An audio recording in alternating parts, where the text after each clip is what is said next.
अस्सलाम वालेकुम वीवर्स। आज हम बात करेंगे ख्वाब में धूप को देखने के हवाले से। ख्वाब में धूप को देखने की मुख्तलिफ सूरतें हैं और उनकी मुख्तलिफ ताबीरें हैं।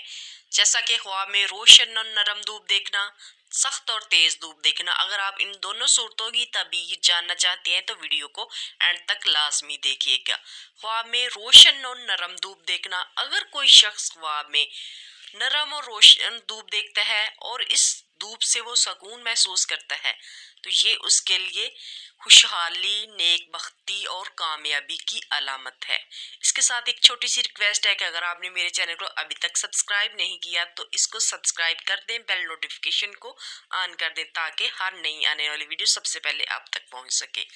ख्वाब में तेज और सख्त धूप देखना, अगर कोई शख्स ख्वाब में सख्त और तेज धूप देखता है और इस धूप से वो जलन या तकलीफ महसूस करता है तो ये उसके लिए मुश्किलात, परेशानी या किसी मामले में रुकावट की तरफ इशारा है।